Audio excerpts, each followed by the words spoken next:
بسم اللہ من الشیطان الرجیم، بسم اللہ الرحمن الرحیم۔ نامحرم کو بائک پر بٹھانا کیسا ہے؟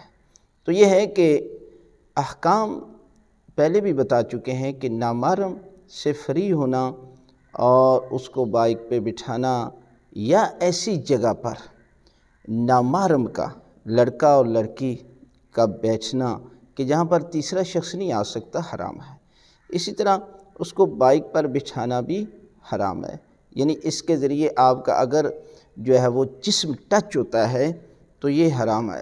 لہٰذا ہر صورت میں آپ جو ہے وہ اس سے پرہیز کریں، اس لیے کہ یہ انسان جو ہے وہ اللہ کی ذات نے جو حدیں معین کی ہیں نا، محرم اور نامحرم کا لحاظ رکھنا، اس میں انسان کا فائدہ ہے اور اس میں انسانیت کی بقا ہے۔